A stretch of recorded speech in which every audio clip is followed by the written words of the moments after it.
Hello, YouTube. Welcome to my channel, Marriage, Politics, and Sports. I got another one for you, dealing with my loved ones. I made it simple again this week. Last week was simple, and this week was simple. Both both meals were like 50, 60 bucks. Plus, there's leftovers for the rest of the week and things of that nature. So these are really inexpensive meals I'm throwing together for the family. But before I go further, I'm gonna just step through some of the slides of what I did to prepare, like I do in all these videos. But like, share, and subscribe to my channel. Leave some comments. Do you cook for your family? Do you sit down and have family dinners? If you do, tell me what your story is. But anyway, I'm gonna just step through a few of these things. This is Supa Toscana, right? This is the kind of meal they serve this meal in Olive Garden. It's one of their soups. And actually, when I have the soup and salad, this is the one I choose the most. So I said, well, let me see what's in there. I think I can make it. I added a couple of things in here that I like, but I think it came out pretty good, if I should say so myself. So we're gonna step through it. These are all still shots. I don't have any action shots like that. So this is just my thing. I'm not gonna set up a camera in my kitchen and all this kind of stuff and show you how to make this.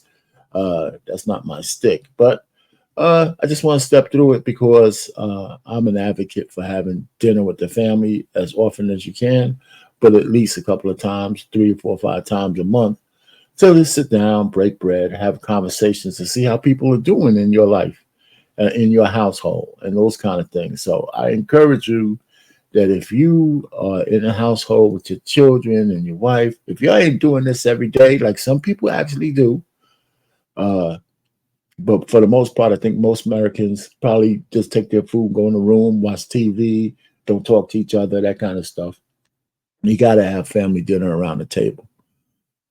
Hold hands, say grace, give thanks for your life and the food that you have, and then move forward. So anyway, let me go ahead through this, and I just take random shots, and I'll just tell you why I did it and how I just go through things. So this is a constant retort with me. So here goes. Stay tuned.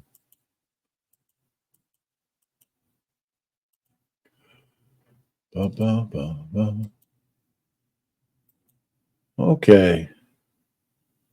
Yeah, we start out just simple as this, right? I just start taking things out that I'm gonna use during the day. What I'm gonna use for the cook, right? And just this pot, a colander, a knife. I got some things. I have some more things I have out there, but I just wanted to show a few things. We're just getting set, just getting started. So in this dish, you're gonna have a little bacon in there, some onions, and so I got my handy, trusty cooking board out, which I love this thing, by the way.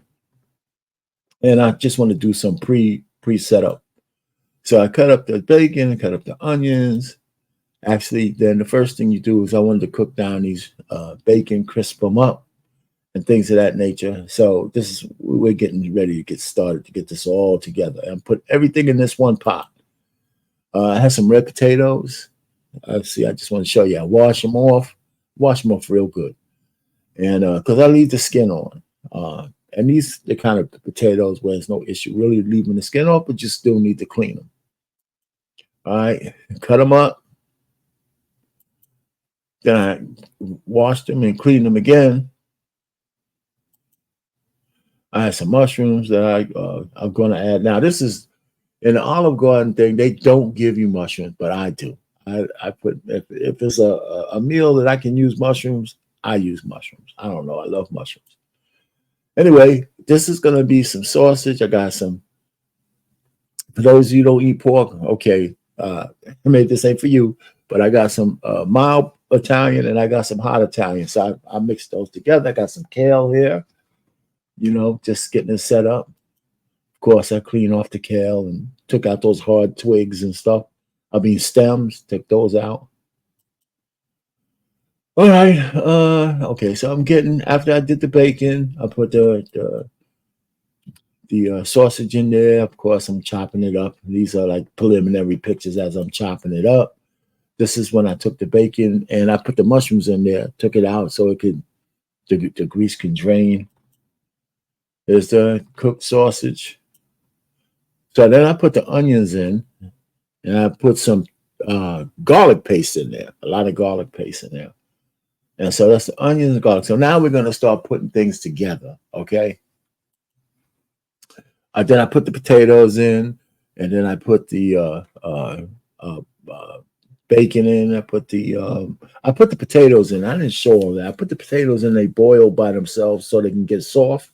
Then I put the mushrooms in, and I put the bacon in, and I put the sausage in. After the potatoes got to at least soft enough, you can stick a fork in there, and they were, I guess they call it al dente. So then I put the rest of the stuff in there. And then this broth is chicken broth and some vegetable broth, okay? I had some bread left over from my last meal that was in the refrigerator. It was still good, had the cowboy butter in it. So I melted the rest of my cowboy butter, and I put it on this bread, put a little light salt on all of them, and put them in the oven.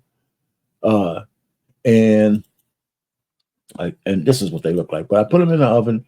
This is the soup, the Toscana, and I put some cream in there and all that stuff. And it's all seasoned already. I didn't have to add any salt. I didn't have to add anything like that. It's just all the flavors were in there, right? And the kale had to cook down, of course. And I just left it in there.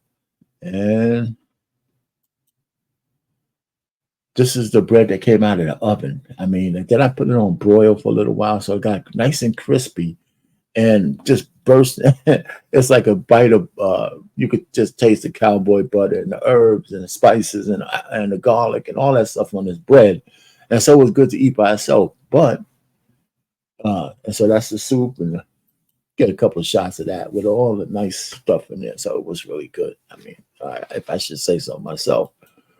So here's a shot of it with the bread, bread in there, the garlic bread, and believe me, that bread was like made for Dunkin'. I'm telling you, and just all the flavor that came out of that. And this was pretty good, healthy. I mean, for those of you who eat meat, the kale was in there, the onions, mushrooms. It was, and I put a lot of kale in there, by the way. It was enough. The potatoes. It was a nice full meal in one bowl.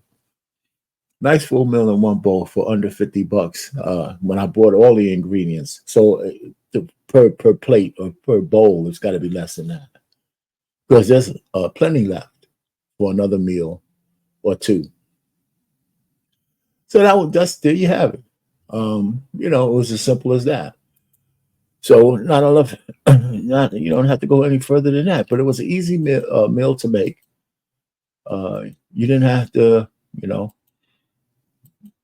do a lot of, I don't know, planning. Just have to set it up, make sure that you follow the instructions and throw it all together, taste it every so often and make sure that it pleases your palate, and then you put it together and serve it.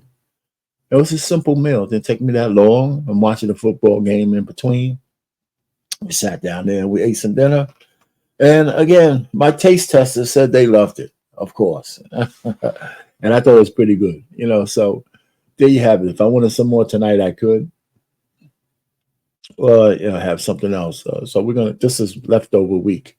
So we're going to eat the rest of this up, and my previous meal, we're going to eat the rest of that up. So, and there you go. Sunday dinner with your loved ones. Everybody should try it. Everybody should do it. If you got a family, sit down and eat dinner with them from time to time.